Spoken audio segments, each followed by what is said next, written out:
Thanks for tuning in. You are listening to SynthWorld on WSLR LP 96.5 FM Sarasota and WBPV LP 100.1 FM Bradenton. This is your host, DJ Nomad, and I am thrilled to be here with, I guess I'd say, our first true, legitimate kind of vaporwave artist. Funky, upbeat, great guy named Late Arcane, aka Paul. Paul, thanks for being here, man. Oh, no worries. Nice having me on. Thanks. And I want to kind of first get off, just like I do with most artists, and kind of give the listeners an idea of where you are. I think your accent might give it away, but Yeah, just a tiny bit. Yeah, I'm currently living just outside of Manchester in the UK, and I'm from very much that part of the world, the northwest of England. So I sort of grew up near Liverpool, but now I've moved over to near Manchester. So I've kind of been in the northwest. very cool. Okay, awesome. So, and just to check, does that mean you're a big football fan then, I'm assuming? A little bit, a little bit. I follow Liverpool a tiny little bit, but no, not really. Not too much. Okay, I was gonna say you got two really good teams there. So Yeah. now, so you're originally from that area. And just I might as well tease it out while I've got you on the subject. How do you feel about the scene there, and how do you feel like maybe growing up in that part of the world affected, your music eventually? I think it did a bit. You were always aware growing up that there were these places like Liverpool and Manchester, and even smaller places like Wigan that were close and nearby and had this really rich musical history that had gone all the way from the Beatles through to the Wigan Pier scene to the Manchester scene. So though it was always around, and bands and things were always going on, even in a small town where I grew up. And so yeah, it's a very sort of musically rich part of the world. Yeah, for sure. And you're actually not the first artist that I have had from that area, at least the UK. I did actually, one of my first interviews was Future Cop. So Mm. I'm not sure if you know who he is, or I'm guessing. Yeah, yeah, yeah, just a little. Yeah, obviously one of a really great artists in the scene. So that's awesome. So I want to know, kind of music aside, where's someone gonna find Late Arcane on, a random Tuesday, Wednesday afternoon? Usually going out for a walk, like I'm really blessed where I live that I'm right on the edge of the countryside. So it's the kind of place I like to be where like the city is kind of it's there, it's within reach, but outside my door, I'm straight onto the hills. So that's the kind of thing I like doing. The Yeah, quiet life, you know. that sounds nice. Okay. So now are you retired? Do you work part-time? Like what do you do outside, for a living? Bits and pieces. I've been doing a few things because I've got two kids, so I was a stay-at-home dad with them for a while, and now I'm doing bits in audio and stuff. I've got a podcast I'm editing for the BBC soon and stuff. So yeah, just kind of bits and pieces. Very cool. Okay, so multi-talented person, I see. Not a surprise there. First off, when did you like first really feel like you got into music, connected in like a deep way with music? And then what part of do you feel like this kind of, medium in general, what part of you do you feel like that allows you to express? It was there from the very beginning. Like some of my earliest memories, family gatherings were at some point somebody would like break out guitars and they'd start singing these folk songs about like Manchester and Liverpool and Lancashire, and everyone would join in. And so that was a big part of my childhood. And it's something that's kind of influenced what I've done since then. Because I was always aware from kind of a young age that music could be more than just, this sort of passive thing that you consume. It was something that people did. It was something that people got involved in. It was a thing that sort of brought people together. So I think that was like my earliest memory of music and something that's like really kind of influenced what I look to do since. So do you have anybody you want to shout out, family members or friends maybe, who really kind of I was watching my dad a lot. So my dad would Hmm. play the guitar and things. And I think I started learning the guitar because I wanted to get involved in that and like play with my dad, play with my family. My mum played like organ in a church as well. So like music was very much around when I was growing up. One of the greatest things about music. And speaking of bringing people together, some won, some artist or group of artists, brought you to this music, to this type of electronic music that you play, right? This little Hmm. niche. And so I'm wondering, can you name, maybe your top three kind of influential artist albums that really got you going where you are I now? think like the first thing that I think I can remember hearing as like a teenager, I just thought this is different. This is something that I want to sort of go towards was the Cocktail Twins when I heard that stuff. And it was the first thing that I'd Mhm. heard that was like really ethereal and strange, but it was also very emotionally strong. And it I don't know, it did that was the first thing I can remember that like really got to me. And then when I started, was I was always sort of tinkering around making music. I think the first thing that made me look at making music differently was a band from Bavaria in Germany called the No Twist, who they were kind of like they were originally a sort of noisy guitar band, and then all of a sudden they pared everything down and started introducing all of these different elements from like lo-fi electronica stuff, classical instruments, and it was the first time I'd seen something that was like the idea of genre was gone. It didn't really matter what instrument went with what or what was supposed to play together. So I think that was a big influence. And then after that, it'd be like the vaporwave scene, but I wouldn't want to give one artist because it was more about just like finding that world. And it really is when I first found it, it was like there's this whole world out there of people being creative and making this awesome music. And Vapor has very much become a massive melting pot now where it Yeah. started at a point, but if you look at the stuff that a lot of people are putting out now, it covers everything from like drum and bass to lo-fi to ambient. And so yeah, it's got very expansive and it's kind of very exciting for that at the moment. And I know you have a little bit of a past with music that is kind of in the same realm, if you will, but definitely different. And so I want to just read the description you have on your Bandcamp and Mm. just get your take on that. So it reads a musical narrative concerning artificial intelligence, surveillance culture, and the human spirit. So, yeah, can you just speak to maybe your interest in those subjects and how they've become more relevant even now?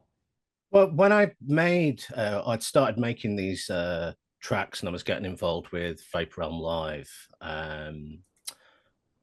One of the things that I found to do with the Launchpad was cutting up vocals, and I thought that this was a really strange thing that I'd found. It was like nothing else I'd ever done before. Because if you cut up a vocal sort of arbitrarily and then have it on this 8x8 grid, it's not like playing like a keyboard or anything like that. You don't know what note you're going to get on each pad or until you play it. And each different vocal is basically a new instrument that you have to learn. And so I was messing around doing some tracks using that as the main technique. And I played them to a friend and he said, "Oh, can you put them up on Bandcamp?" So I made a few more to sort of fill it out. And then I thought it's probably just going to be a one-off thing. So I came up with a name and I thought, well, if I stumbled onto something kind of strange on Bandcamp, what would I like to find? So I sort of gave it this kind of backstory to it, and thinking that these cut up vocals, they had this sort of like not quite human quality to them, where sometimes they'd make words, sometimes they'd make phrases, sometimes they wouldn't. So I thought, oh, maybe it could be like a procedurally generated thing. And so I wrote this little blurb for it, thinking, oh, this is just like a one-off thing I've done for a friend. But then because I found this live stream on Vapor Memory, that sort of inspired me to keep going with it and going with it. So the story kept going. And so there is sort of a whole story that goes around the back of all the Bandcamp stuff. It's not necessary to sort of listen to it or understand the project, but it's just sort of another nice little layer on top of it. And there's so much there. I encourage all of the listeners to go check out all of those albums. Just so fun to dive into that whole world. So, and now you've built a whole new world that I want to dive into with you. Give me an idea of where, just in general, you came up with the name Late Arcane. Talk about for a second, Cubic Underworld. Am I saying that right? Cube Underlord would be the Underlord. Oh man, I don't know why I'm messing that up so much. yeah. Your time working with him or them, and just yeah, like kind of the beginnings of all of that. I mean, you touched on it, but how did that, transformation start from what your project started as and where it's come to?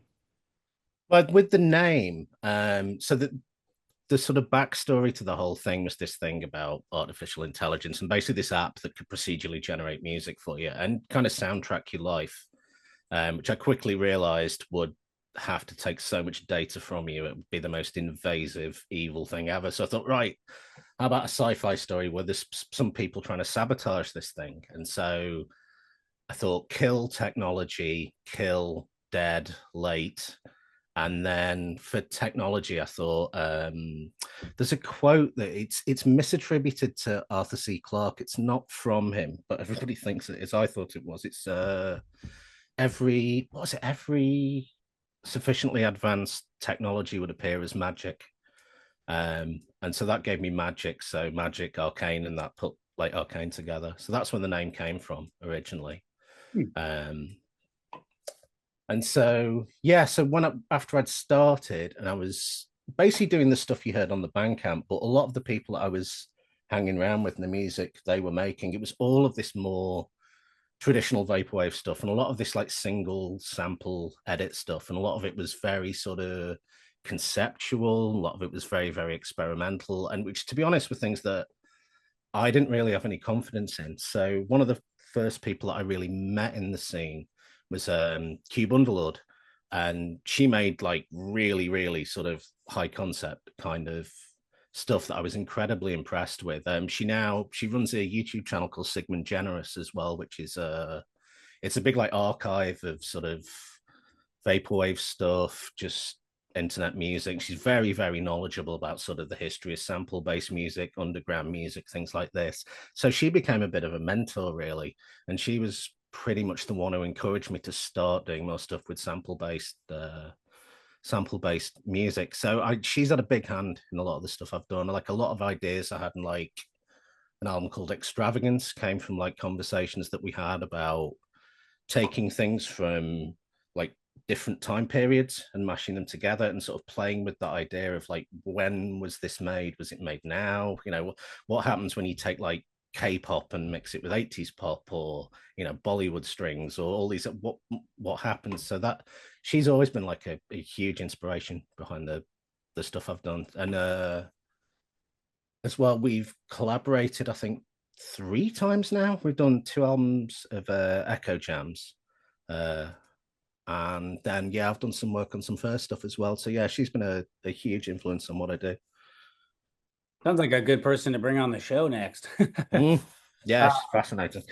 Some of that history that you're talking about. Wow, that sounds incredible. Yeah, and I listened through some of those collaborations you did. Are those mostly like other pop songs? Like, is there a lot of like original music within those? Or No, the Echo Jams, it's Echo Jams are basically, they're one of like the sort of the foundation blocks of vaporwave. They kind of precede it by a little bit, and it's this idea of grabbing a pop song that you know all too well, that you've heard a million times, loop a bit of it, apply echo, and see what happens. And you find the longer that you listen to it, the less familiar it becomes, or the context can change just because you've looped a little bit. And it's it's kind of like an audio experiment, but it's really, really fun to do. It's something I always encourage anyone to do. It's a very, very easy thing to do. You don't even need to be know much about music production to do it. But so we were both fans of that original Echo Jams album, and so we decided let's just make our own and see what happens. But it's something I'm very proud of, because it was, as a collaboration, we did it where I did a load of these Echo Jams, she did a load of these Echo Jams, and then she edited mine and I edited hers. So I always see that album, it's almost like sort of a friendship as an album. so would you say that, she played a large role in that kind of shift, or was there other stuff that kind of Yeah, I mean, she was the one who was encouraging me to do it. I think you're right, actually. I didn't realize this till you said that. Like, I think With Abandon was about around the time that I started doing a lot more the sample based stuff, but I kept it very separate. It was stuff that was done mostly for like live streams, and I'd stream on Twitch a lot. And a lot of the things that I was doing with the sample based stuff, they were never like finished tracks. They were basically just stuff I could jam to live, because sometimes I'd be playing for like 2 hours or something. So I wouldn't want anything that was too rehearsed. I'd like things that I could keep going if I wanted to. And I ended up making this whole system for playing live where I could do the sample based stuff and just kind of semi improvise it. But yeah, it was definitely around that time of With Abandon. So I think a little bit of that started creeping in out then, but it took a while for me to develop that style, I guess. It was mostly done on these sets for the stream on Vapor Memory. And just as I got to that point where I thought, okay, I'm going to finish the Bandcamp, then Business Casual Records got in touch about the sample based stuff I'd been doing and said, do you want to do an album with us? So it was very much like it was creeping up for a while, the sample based stuff, but there was very much like a clean break at that point between me moving from sort of one approach and one style of music to another one. So I don't know, maybe the two will converge at some point. I'm not sure. But I mean, that's kind of the fun of it. Right, and go wherever you want. I would do want to touch on Prestige a little bit. Are you making a lot of those samples, it sounds I'd like? say, yeah, it's like a 50-50 split. I mean, the way things have turned out, I mean, my whole setup is very much, if you see me play live, I mean, you can basically see what I've got. And when I'm producing that stuff, it's almost like producing it a bit like in a traditional band structure where I've got the drums, I've got the bass, I've got the synths, and then I've got the samples. And so, yeah, there's a lot of samples in there, but at the same time, they'll tend to give me like the base idea for what like a phrase should be doing or a verse or chorus or whatever. And then the graft of it is then like, how do I accentuate that? How do I push that idea even further? Especially because a lot of the ideas are coming from very, very, very cut up stuff. When I'm sampling stuff, I'm usually sampling like one beat from this thing, one beat from this thing, and making these sort of like mutant hybrid musical phrases out of lots and lots of different sample sources. And then once I've got that phrase down, it's like, well, it's nearly an idea or it nearly makes a melody. So then it's like, okay, I'm going to go over that with a synth or find some other way of just accentuating what's there and making something that makes sense out of it. I think mutant hybrid was such a great way to describe that. As well as that, the thing that always kind of surprises me about it is even when you're cutting up music really, really small into individual beats and then mixing them all together, how much music just likes working with other music. I think that, unveils some like a kind of a beautiful, deeper philosophy on some level, which is like being able to see, beauty in two things that coming together that don't wouldn't normally fit. You know what I mean? You know what I mean? Yeah, and how much things repeat themselves as well. With a lot of Prestige, a lot of it was like finding things from K-pop and finding things from 80s pop, and they're like, 40 years apart, but you find the same musical motifs and ideas going on, and they mesh. And playing around with that stuff, yeah, it's something I find just really, really fascinating. But you did touch on synths just a moment ago, and I want to ask you because I like to see where people stand on this. Yeah. Are you a analog kind of guy, VST, and then give me like, desert on. I'm a VST guy just because I like everything to be self-contained. And I like a lot of, I use basically MIDI controllers because I like to kind of make my own environments rather than have something that's there, which I mean, it has its upsides and its downsides. I mean, the big thing is nothing's labeled. So you have to remember everything. I have some very crucial little pieces of gaffer tape to remind me like which knob does which and that kind of thing.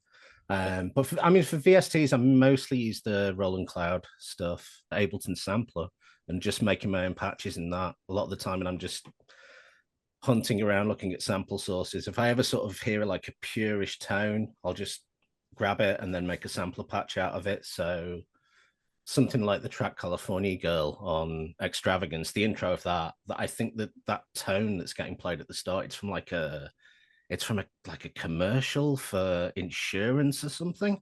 And it's just this tiny little like tail at the end of the advert that just made a keyboard patch out of. So yeah, a lot of that as well. I guess I might as well ask, do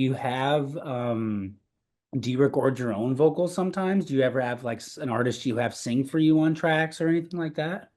No, I mean they tend to be grabbed from anywhere and everywhere. I've got a ridiculous store of several hundred of the things, all cut up into drum racks, and all with labeled in what key they're in, what kind of tone they are, and things like that. As a process, I mean, there's a few different ways that it ends up.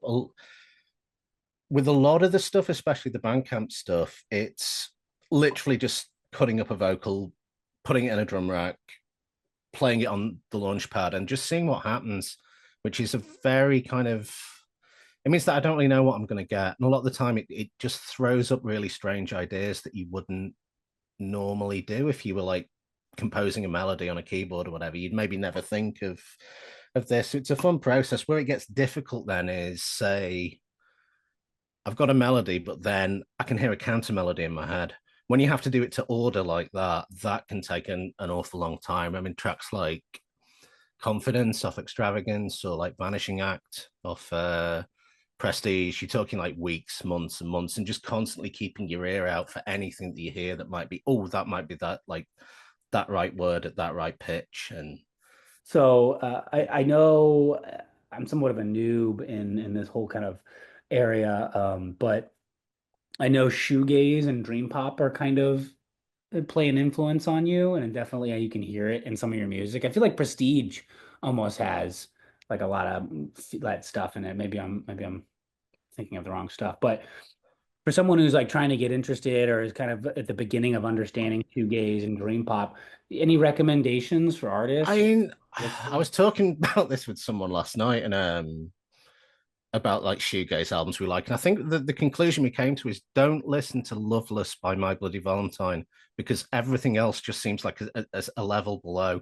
So because there's so much great stuff out there, but Loveless kind of just kills it for that genre. It's just sort of, it's such a great album. I mean, to the point where it took the band like 20 years to do a follow-up because they just felt, how do we follow this up? But now there's a lot of great stuff outside of that, things like Slow Dive, Chapter House, things like that. Dream pop's something that I probably do listen to a lot, but I don't really know. I'm not kind of an expert on it, really. For that kind of sort of ethereally pop music stuff, there's a band from Denmark called Mew that I'm a big fan of. I did a lot of stuff in the 2000s, 2010s. That's very kind of You with an like M? MEW, Okay, yeah. yeah, like the Pokemon, I think it What is. was the first one? Michael something?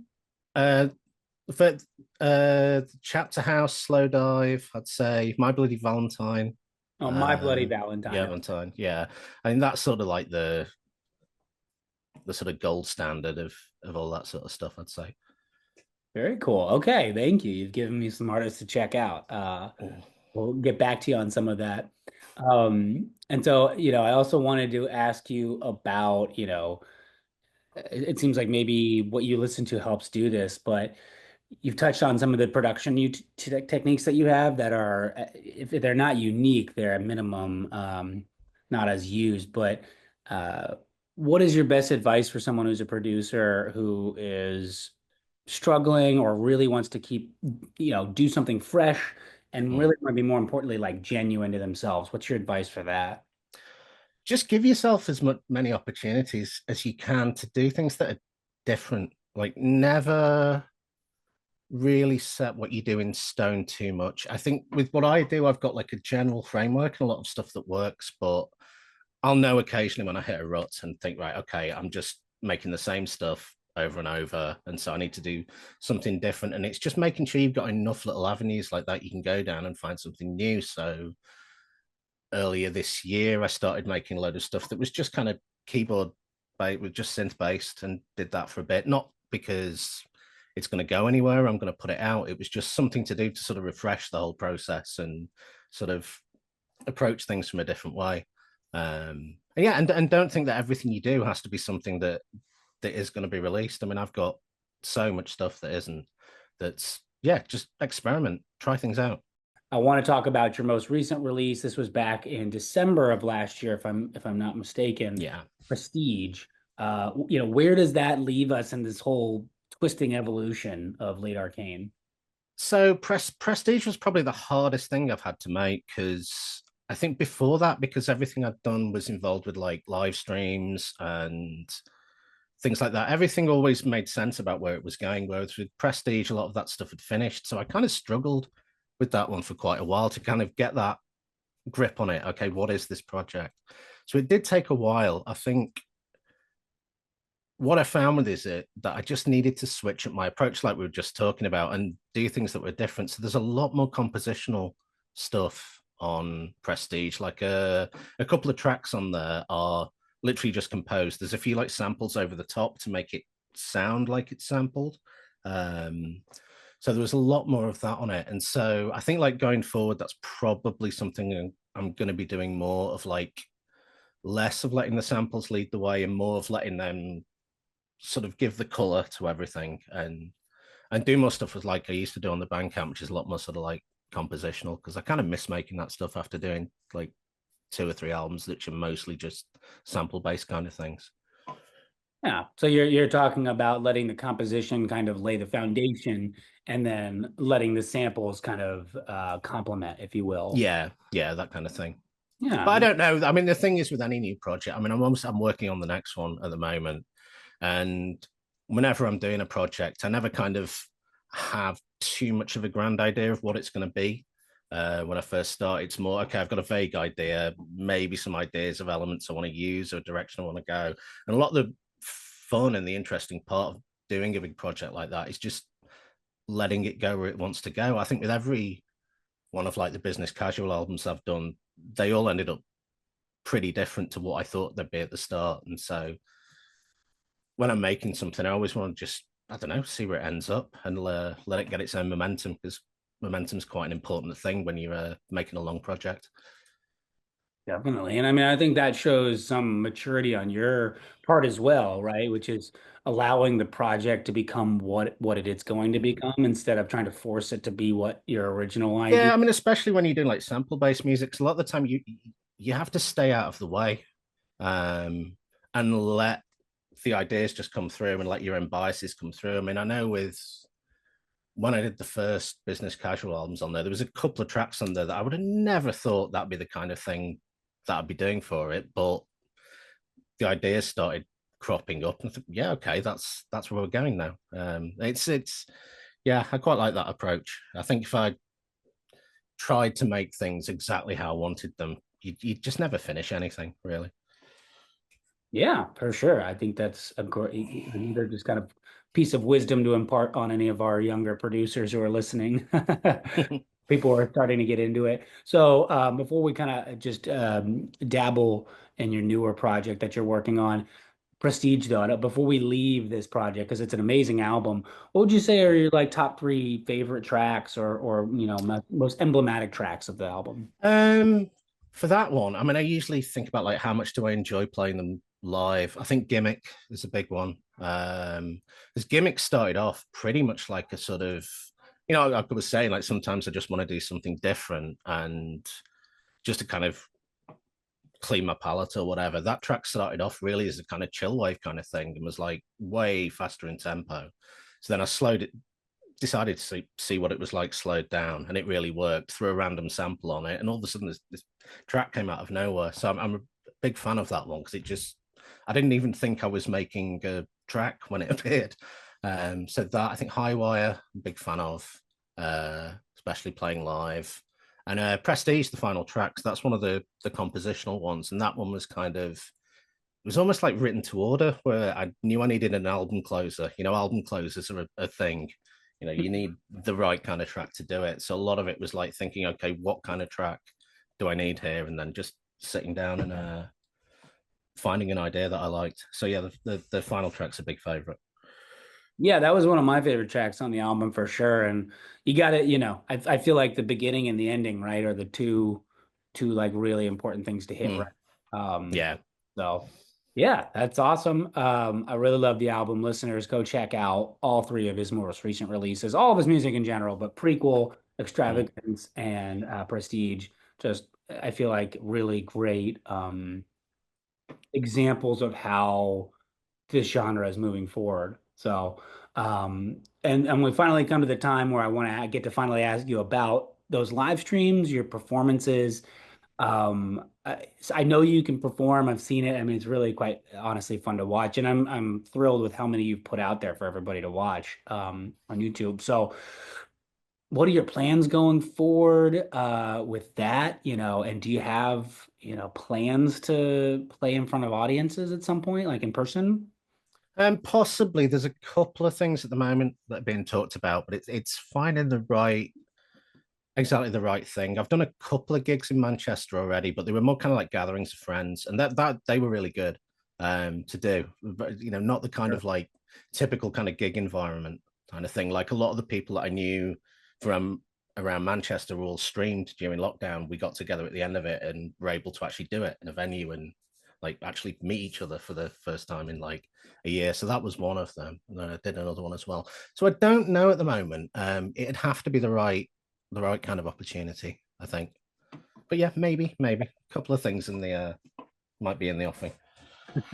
Well, I was glad to hear you're at least open to it. My hope is to at some point create kind of a music event for art, like Mm. music like this here in Florida, where I live. I feel like the Florida coastline beach is like perfect for aesthetic. Yeah, it is. Yeah, And it's warm weather, it's beautiful here. So my hope is to be able to pull artists like yourself over to Florida to show people, give people a taste of the art, the producers themselves playing it. Because I play the yeah, music live. I'm a popularizer. It's a lot of fun, but obviously it's another thing to see the actual artist who's made the music. yeah. Um, so good news there. And I know you probably don't want to give away too much about what you're working on next, but if you could maybe give a word or two, maybe describing, teasing maybe what the next Late Arcane album might be like. Yes, I think other different to Prestige, and I think a lot of the other ones, I've got a lot more clear ideas going into this one about what I want to do. So I've been looking at a lot of sample sources that I've never touched on before. And so at the moment, I'm really like doing that deep dive and, gathering samples, making patches, doing experiments. But yeah, there's a pretty good idea of what it's going to be. It'll be slightly different, but not a million miles away. Sure. Yeah. I mean, if you're not doing something slightly different, then you're not evolving, Yeah, yeah. right? Yeah, totally. Yeah, yeah. And that's great to hear. I think as as you continue down this road, I think your music's only going to get more mature and more developed and professional and just awesome. Not that it's not that way now, but I foresee that Oh, thanks. if you commit. So I'm very excited. And I want to let our listeners know where do they go to get, to dive deeper into this world. Um, so I'd say the best place to find me is probably when I live stream on Twitch, which I've not been doing so much over the last few months because I've had a few health issues over the last few months, not really been able to play. But I'll be starting doing that soon, and that's the kind of thing I like doing the most because it's immediate. People are there, you can talk to them, that kind of thing. So that's probably the best place to find me. Other than that, check out my albums on Business Casual and the Bandcamp, and yeah. Hey, you heard it from them. Twitch, Bandcamp, Business Casual, great record label. Would love to have more artists from that. From them. Are you are you a part of that record label? It sounds like. Is that right? No, no, no. I'm no. Oh, They just put my stuff out. So oh, they're a really, really good label. It's sort of like no. I think there's nowhere else I'd want my stuff to go out. They're a really, really great label to work with, and just like such a cornerstone of the vaporwave scene. And they've done so much for it. Just yeah, really, really terrific label. It's always worth checking out what they do. I mean, they pretty much release an album a week, so every week you're gonna get something new, and it's just a absolutely incredible catalog to dive into. Yeah, I couldn't agree more. They have a very professional look and approach as well. And just similar to what we've talked about all throughout this interview, a really good variety and wide breadth Mm. of electronic artists. So check out Business Casual and check out Late Arcane. And thank you so much for being here. That was Late Arcane, Paul, uh, Manchester United Kingdom based, vaporwave, funky, upbeat, all around, just electronic guy. Paul, do you have any final parting words for the SynthWorld listeners? No, just thanks for having me on. Yeah, thanks so much for talking about hearing me talk about my music. Yeah, it's been great. No, thanks. Yeah, thank you again. great avenue. Hopefully, I'll be able to catch up with you again at some point Yeah, yeah, sure. when you worked on your, fleshed out your next album. And until then, man, appreciate it and stay retro. Take care. Yeah. See ya.